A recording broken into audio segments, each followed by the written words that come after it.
दोस्तों शुरुआत करते हैं आज के न्यूज़पेपर की। हम फ्रंट पेज के साथ में पहली न्यूज़ हम देखेंगे सुप्रीम कोर्ट से। सुप्रीम कोर्ट का कहना है कि लोग खुद से आज़ाद हैं कि वो कौन से धर्म को चुनें।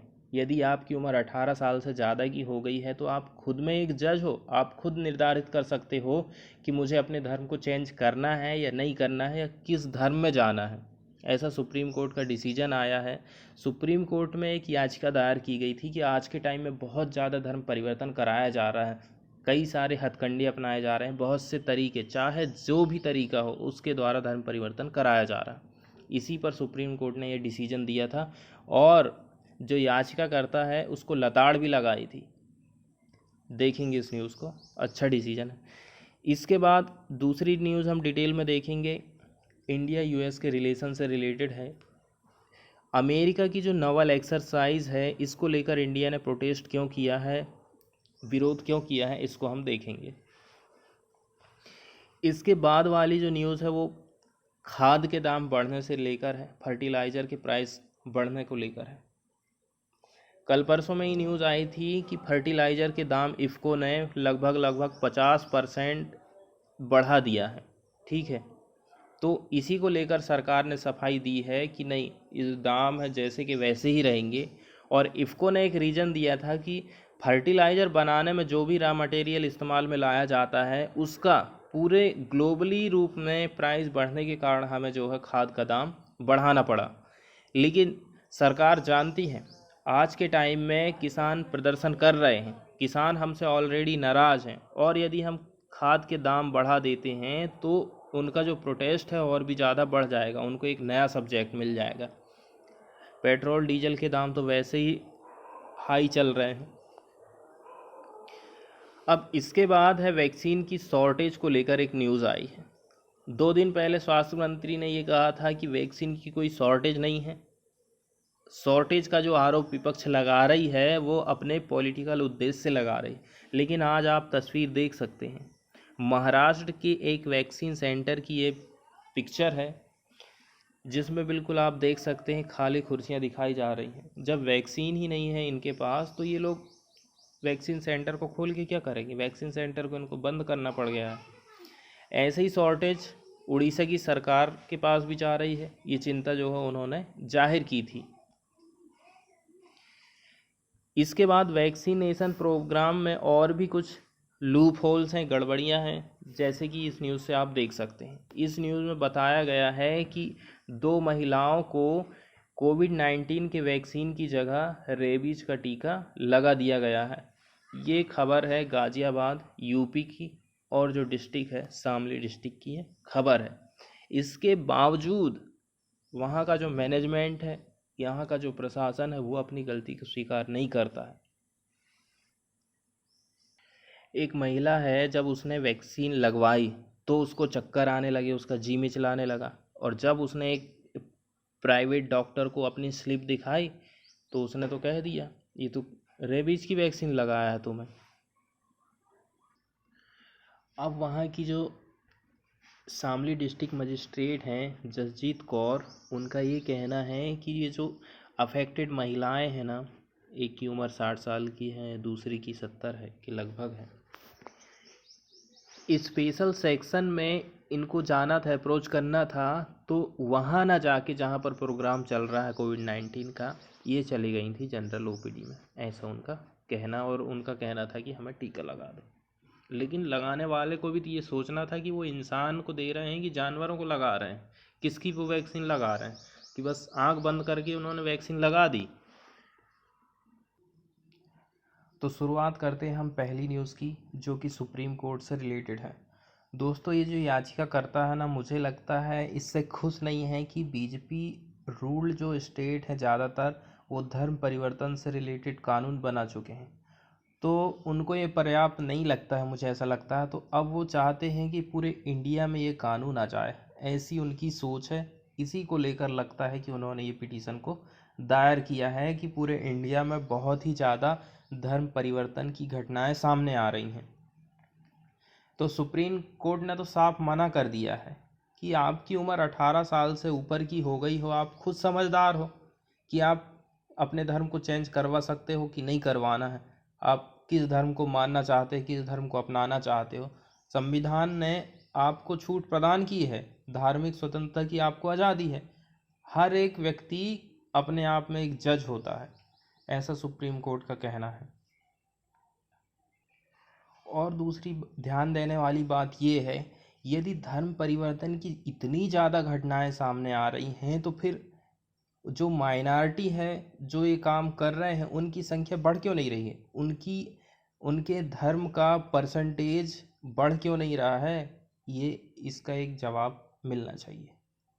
ठीक है, ऐसा नहीं है कि घटनाएं सामने नहीं आती होंगी, लेकिन इसको लेकर कोई कानून बना दिया जाए और उस कानून का मिसयूज़ सरकार करे, पुलिस करे, लड़के लड़कियों के घर वाले करें, तो ये तो गलत बात है ना। इसका मतलब तो ये है आप रिस्ट्रिक्ट कर रहे हैं एक धर्म वालों को दूसरे धर्म वालों से शादी करने के लिए। वैसे भी तो यहाँ एक जाति वाला लड़के लड़की दूसरी जाति वाले से शादी नहीं कर पाते हैं, घर वाले वैसे ही अलाउ नहीं करते हैं। इसमें एक वर्ड आया है कि ये जो धर्म परिवर्तन, मास रिलीजियस कन्वर्जन कराया जा रहा है ना, वो बाय हुक और बाय क्रुक, इस वर्ड को आप ध्यान रखें। इसका मतलब होता है कैसे भी करके, जो भी तरीका अपनाना पड़े, लेकिन वो चीज़ कराई जा रही है, इसका ये कहना था पिटीशन का। ठीक है, तो जवाब में सुप्रीम कोर्ट के न्यायाधीशों का कहना है कि संविधान ने लोगों को आज़ादी दी है अपने धर्म को प्रोफेस करने की, उसको प्रैक्टिस में लाने की, उसको प्रोपेगेट मतलब प्रचार प्रसार करने की, ये सारी छूट उनको दी गई है। अब एक व्यक्ति जो 18 साल से ऊपर का हो गया है, तो क्या वो अपने धर्म को चूज़ नहीं कर सकता है कि मैं किस धर्म में जाऊं कि ना जाऊं? तो ये किस प्रकार की पिटीशन आप दायर कर रहे हैं? हम आपके ऊपर हैवी कॉस्ट जो है फाइन लगाने वाले हैं, इम्पोज करने वाले, इसको आप विथड्रा करिए, ऐसा सुप्रीम कोर्ट का कहना है। और यहाँ पर बताया गया धार्मिक स्वतंत्रता जो दी गई है वो आर्टिकल 25 में संविधान में इसका उल्लेख किया गया है। इसमें एक वर्ड आया है कैरेट एंड स्टिक। ठीक है, इसका मीनिंग आप देख लीजिए। देखिए, जो याचिका दायर करने वाला व्यक्ति है ना, उसका ये कहना है कन्वर्जन किस तरीके से कराया जा रहा है, कैरेट एंड स्टिक, मतलब एक तरफ तो आप उसे लोभ या लालच दे रहे हो और दूसरी तरफ से आप डंडा भी मार के काम कर रहे हो, मतलब दोनों तरीके से कन्वर्जन किया जा रहा, लोभ लालच देकर भी और थ्रेट धमकी के द्वारा भी ये काम कराया जा रहा है, ऐसा कहना था याचिकाकर्ता का। तो सुप्रीम कोर्ट ने कहा कि हर एक व्यक्ति, चाहे स्त्री हो चाहे पुरुष हो, वो अपने आप में एक जज रहता है कि वो चॉइस कर सकता है रिलीजन को और अपने लाइफ पार्टनर को भी, भले ही वो किसी भी धर्म का, इससे कोई मतलब नहीं है। और इस बीच में ना कोर्ट नहीं आ सकती है, ना ही किसी को आना चाहिए। और जो रिलीजियस फेथ है वो व्यक्ति का फंडामेंटल राइट है, उसकी प्राइवेसी है, ऐसा सुप्रीम कोर्ट ने कहा। और सुप्रीम कोर्ट का कहना था ये जो याचिका है ये राइट टू प्राइवेसी, इक्विटी और राइट टू लाइफ, ठीक है, डिग्निटी और लिबर्टी के साथ में इन सारी चीज़ों का ये उल्लंघन करती है, इसके लिए हम इसको रद्द करते हैं। और जो याचिकाकर्ता था उसने ये कहा था कि लॉ कमीशन या फिर हाई कोर्ट के पास में जो है हम जा सकते हैं, तो इसको भी जो है नॉट अलाउ कर दिया। ठीक है, बेंच ने। आगे जो याचिका है उसमें ये भी कहा गया है कि किन किन चीज़ों का इस्तेमाल किया जाता है धर्म को परिवर्तित कराने के लिए। ठीक है, उसने कहा कि black magic, superstition and religious conversion being done through threats, intimidation और ब्राइब्स, काला जादू है, इंटिमिडेशन मतलब धमकी है, ठीक है, और ब्राइब्स, इन चीज़ों का इसमें इस्तेमाल किया जाता है और लोगों का धर्म परिवर्तन कराया जाता है। पिटिशनर का ये कहना था कि यहाँ तक कि इवन एक डिस्ट्रिक्ट भी ऐसा नहीं है जो ब्लैक मैजिक से फ्री हो, सुपरस्टिशन से फ्री हो। सुपरस्टिशन मतलब अंधविश्वास से फ्री हो और रिलीजियस कन्वर्जन से, ऐसा इनका कहना था। इसमें अंधविश्वास शामिल है, लोगों को थ्रेट किया जाता है और लरिंग किया जाता है, जैसे गिफ्ट देके और मॉनेटरी बेनिफिट देके धन परिवर्तन कराया जाता है, लोभ लालच देकर। अगली जो न्यूज़ है यूएस इंडिया के रिलेशन से रिलेटेड है, इसको हम देख लेते हैं। तो इंडिया ने फ्राइडे को कहा है कि हम इसका विरोध कर रहे हैं जो कि यूएस ने डिसीजन लिया है पेट्रोलिंग करने का इंडियन एक्सक्लूसिव इकोनॉमिक जोन में। जबकि यूएस का क्या कहना है, यूएस क्लेम करता है कि ये जो डोमेस्टिक मैरीटाइम लॉ है ना, ये इंटरनेशनल लॉ का वायलेशन है, ऐसा यूएस का कहना है। अब हम बात करते हैं यूएस की नेवी का क्या कहना है। ठीक है, अब यूएस के एक जहाज़ का नाम है यूएसएस जॉन पाउल जोन्स। इन्होंने एक ऑपरेशन को कैरी आउट किया, फ्रीडम ऑफ नेविगेशन ऑपरेशन। किस एरिया में किया? इंडियन ईईजेड मतलब एक्सक्लूसिव इकोनॉमिक जोन में। तो इसका विरोध किया गया इंडिया के द्वारा और इसको चैलेंज किया गया। ठीक है, तो यूएस ने इसको क्या कहा? एक्सेसिव मैरीटाइम क्लेम, बहुत ही ज़्यादा आप क्लेम करने लगे हो, ऐसा यूएस का कहना। ठीक है, अब उस जगह का नाम बताया गया है जहाँ पर ये जहाज़ पहुँच गया था। देखिए, इनका जो जहाज़ है ना, जैसे यदि ये लक्षद्वीप है तो इसका जो वेस्ट वाला पार्ट है, इसके लगभग 130 नॉटिकल मील के अंडर में ये जहाज़ पहुंच गया था। जो कि ये जो इतना एरिया है हमारे इंडिया के इसमें आता है, तो आप बिना हमारी अनुमति के कैसे यहाँ पर ऑपरेशन चला रहे हो, ऐसा इंडिया का कहना है।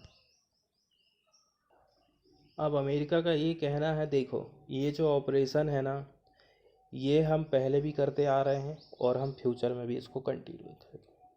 ठीक है, ये कोई पॉलिटिकल स्टेटमेंट बनाने को लेकर नहीं है और ये केवल भारत अकेले की बात नहीं है।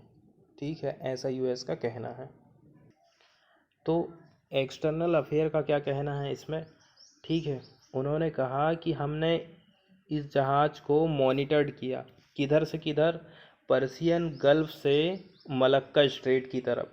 ठीक है, और हमने इसके लिए अपनी चिंता को जाहिर की है।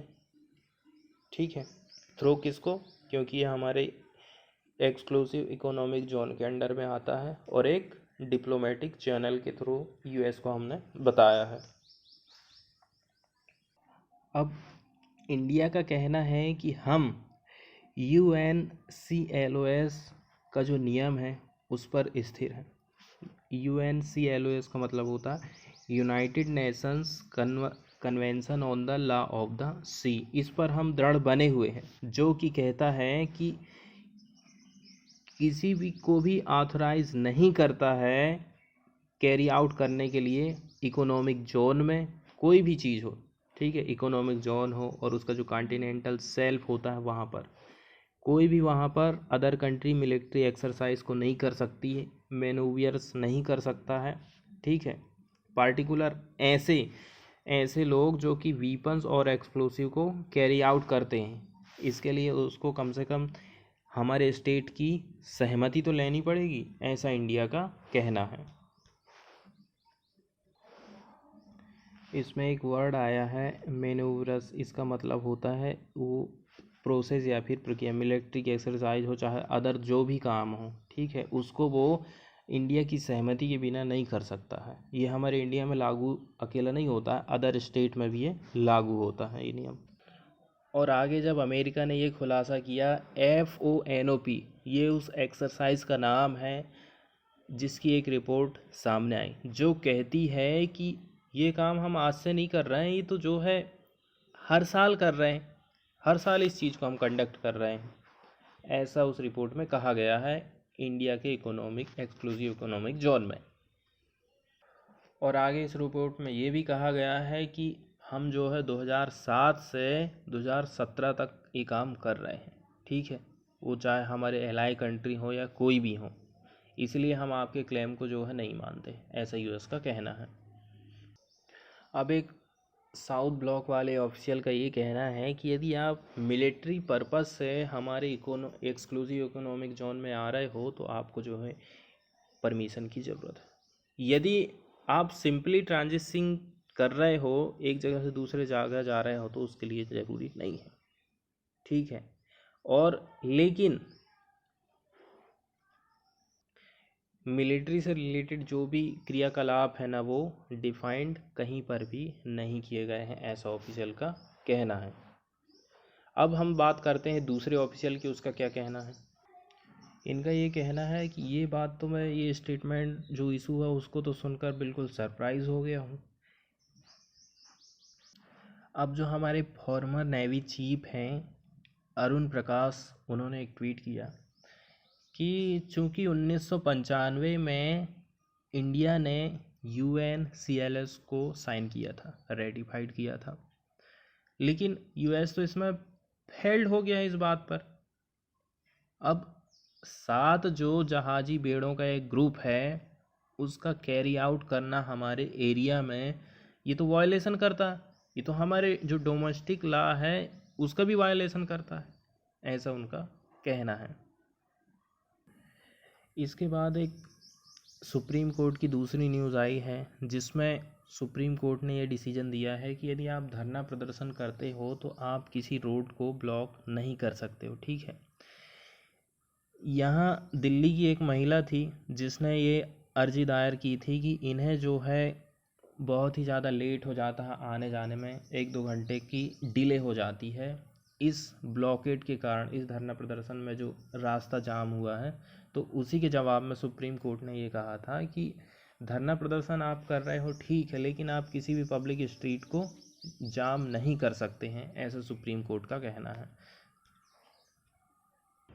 अब एक और न्यूज़ जो है वैक्सीनेशन को लेकर ही है, ठीक है।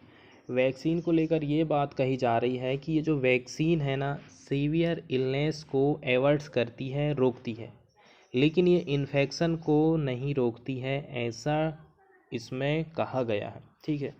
अब न्यूज़ ये देखते हैं, इसमें ये कहा गया कई ऐसे लोग हैं जिन्होंने कोविड-19 की 2 डोज तो ले ली है, 2 खुराक वो ले लिए, लेकिन इसके बाद भी वो पॉजिटिव पाए गए, ठीक है, डॉक्टरों के अनुसार। लेकिन डॉक्टरों का ये कहना है कि ठीक है, इनकी, लेकिन इस टाइप के जो केसेस हैं ना, इनमें केवल माइल्ड सिम्टम पाए गए हैं।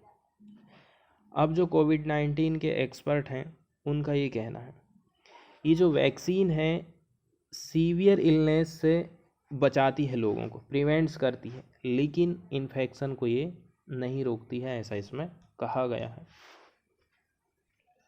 अब कल ही हमने देखा था FCI से एक न्यूज़ आई थी जिसमें ये कहा गया था कि दिल्ली में गेहूं की खरीदी का काम चालू है, मंडियां जो है सभी खुली हुई हैं, कल FCI ने ऐसा कहा था।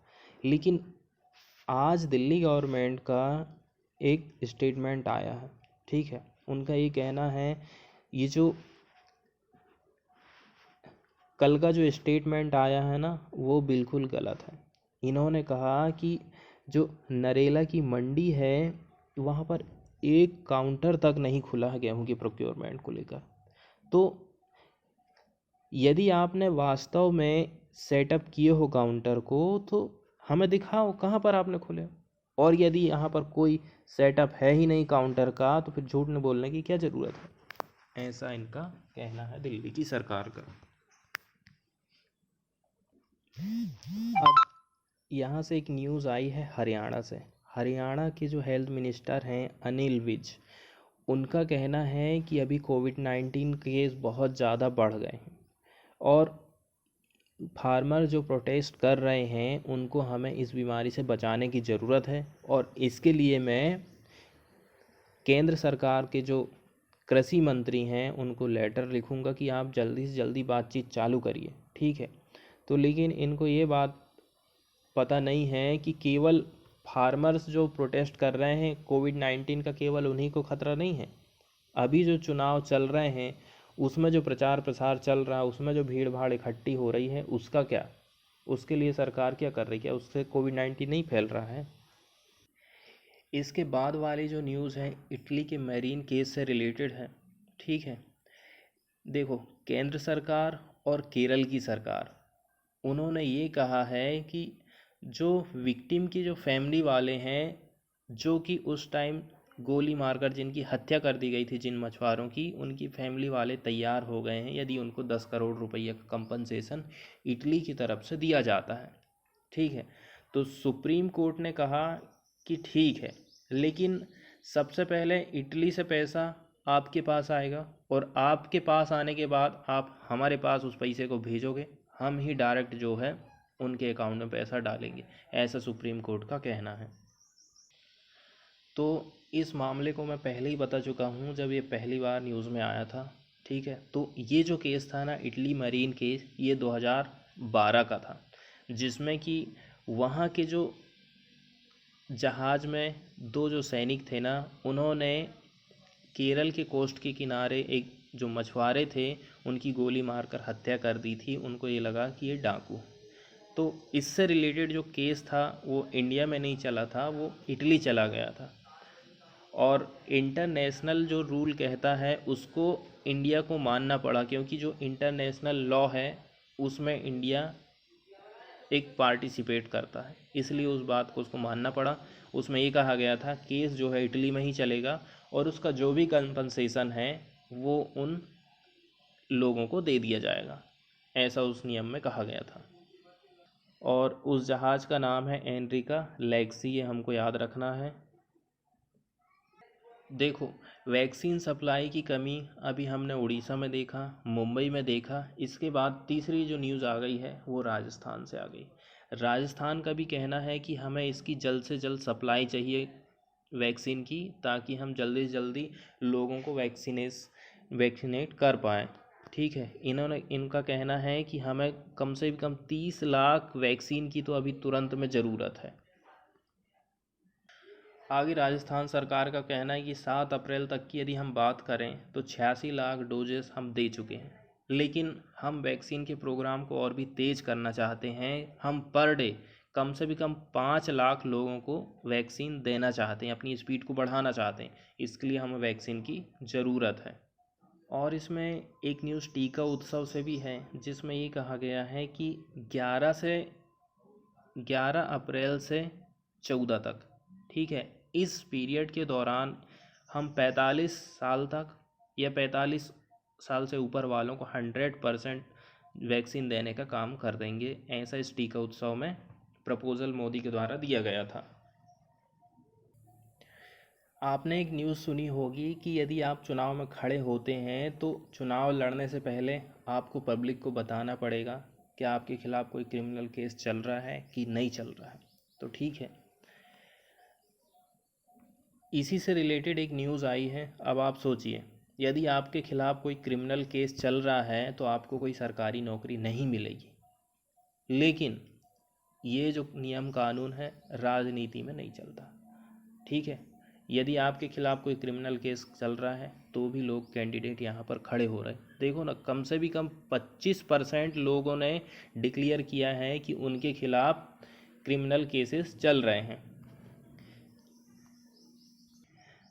बात करी जा रही है वेस्ट बंगाल के असेंबली इलेक्शन की। ठीक है, ये जो यहाँ का जो 5वां चरण है ना चुनाव का, उसके लिए टोटल कैंडिडेट हैं 318, जिसमें से 25% के खिलाफ़ जो है ऐसे केस कोर्ट में चल रहे हैं। और ये बात बताई है एडीआर ने, एसोसिएशन फॉर डेमोक्रेटिक रिफॉर्म्स, ये एक संगठन है, इसने इस बात को कहा है।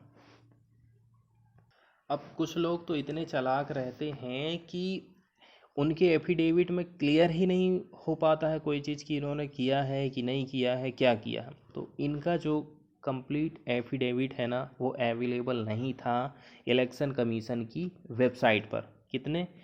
319 में 5 कैंडिडेट ऐसे हैं जिन्होंने क्लियर जानकारी नहीं दी है। तो ये सारी जो चीज़ें हैं ना चुनाव से संबंधित कमियों को प्रकाशित करती हैं। अब यदि हम बात करें 79 जो कैंडिडेट है उन्होंने डिक्लेयर किया है कि हमारे खिलाफ़ क्रिमिनल केसेस चल रहे हैं, और इनमें से 64 तो ऐसे हैं जो कि सीरियस क्राइम के अंतर्गत आते हैं। ठीक है, यदि हम बीजेपी की बात करें कि बीजेपी के कितने कैंडिडेट हैं जिनके खिलाफ़ केसेस चल रहे हैं, तो 62% बीजेपी के हैं, 43% ऑल इंडिया तृणमूल कांग्रेस के कैंडिडेट हैं जिनके खिलाफ़ ये क्रिमिनल केस चल रहे हैं। और यदि हम बात करें ऐसे कैंडिडेट कितने हैं जिनके केस चल रहे हैं महिलाओं के खिलाफ़ में, तो 13 कैंडिडेट ऐसे थे जिन्होंने महिलाओं के खिलाफ़ अपराध किए हैं, वे लोग तक राजनीति में उतर रहे हैं। ठीक है, अब ये सब डेटा जब सामने आते हैं ना, तो इससे तो यही बात समझ में आती है कि सुप्रीम कोर्ट ने सरकार से पूछा था, सभी पार्टियों से पूछा था, आप रीज़न बताओ, आप ऐसे क्रिमिनल अपराधियों को राजनीति में क्यों उतारना चाह रहे हो। तो इस क्वेश्चन का ना कोई प्रभाव नहीं पड़ा, इससे यही बात सिद्ध होती है। इसके बाद थोड़ा सा डिटेल देख लेते हैं, खाद की जो कीमतों में वृद्धि की गई थी तो कितनी की गई थी। ठीक है, जो इफ़को है उन्होंने कहा था कि कम से कम हम 40% की वृद्धि करने वाले हैं। तो यदि 50 किलो का जो बैग आता है डाई अमोनियम फास्फोट का, वो पहले आता था 1200 रुपया में, जो होने वाला था 1900 रुपया कर दिए थे। ठीक है, और अदर कंपनियां भी जो है इसको फॉलो कर रही थी, उनको क्या है, पैसा उनकी तो ज़्यादा ही आना है ना, कमाई होना है, तो वो क्यों नहीं बढ़ाएंगे। कल ही हमने ज्ञानवापी मॉस्क मस्जिद से रिलेटेड एक न्यूज़ पढ़ी थी। ठीक है, जिसमें ये कहा गया था जहाँ पर ये मस्जिद है, क्या इसके स्थान पर पहले कोई मंदिर था या क्या कोई हिंदू का स्ट्रक्चर था, इसकी जांच के लिए वहाँ का जो लोकल कोर्ट है उसने ऑर्डर दे दिया था। इस न्यूज़ से हमें एक बात नई बात ये पता चलती है कि एक एक्ट है, प्लेसेस ऑफ वर्शिप एक्ट 1991, एक एक्ट है जो ये कहता है कि जो चीज़ जहाँ पर पहले बनी हुई है उसकी जगह पर दूसरी चीज़ को नहीं बनाई जाएगी, या जो चीज़ जहाँ है वो वहीं रहेगी, ऐसा इसमें कहा गया था। ठीक है, उसको ना तो तोड़ा जाएगा ना ही उस पर दूसरी चीज़ को बनाया जाएगा, ये एक्ट ऐसा कहता है। तो इस एक्ट का तो ये उल्लंघन है ना, जो वहाँ के लोकल कोर्ट ने एएसआई को ऑर्डर दिया है, तो ये उसका उल्लंघन करता है, क्योंकि लोकल कोर्ट ने कह दिया है एएसआई से कि आप जांच करिए क्या वहाँ पर कोई हिंदू टेम्पल मौजूद था।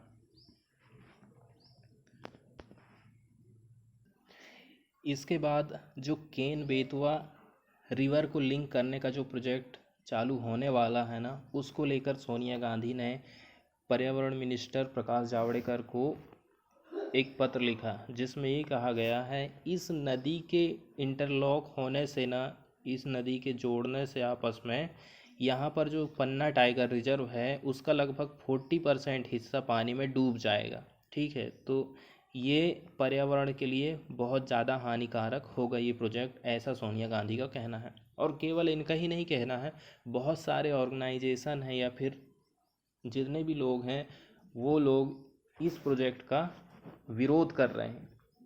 ठीक है, इस प्रोजेक्ट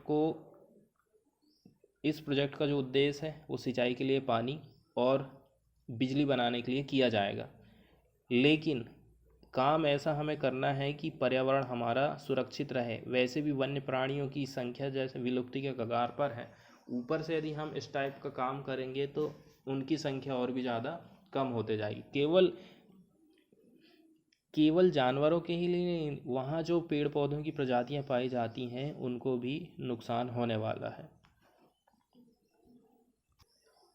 आगे की न्यूज़ है वैक्सीनेशन को ही लेकर है। ये जो इंडिया का मैप आप देख रहे हैं ना, इसमें बताया गया है कि ऐसे लोग जिनकी उम्र 60 साल हो चुकी है या फिर उससे ऊपर के हैं, तो कितने प्रतिशत लोगों को स्टेट वाइज वैक्सीन लग चुकी है। ठीक है, इस मामले में हम देख रहे हैं लद्दाख सबसे टॉप पर है। लद्दाख में लगभग 85% लोगों को जिनकी उम्र 60 साल या 60 साल से अधिक हो गई है उनको वैक्सीन दी जा चुकी है। इसके बाद आता है राजस्थान के बाद यूपी 16%, राजस्थान में 59% है, और सबसे कम जो डेटा है केवल 10% का तमिलनाडु में है।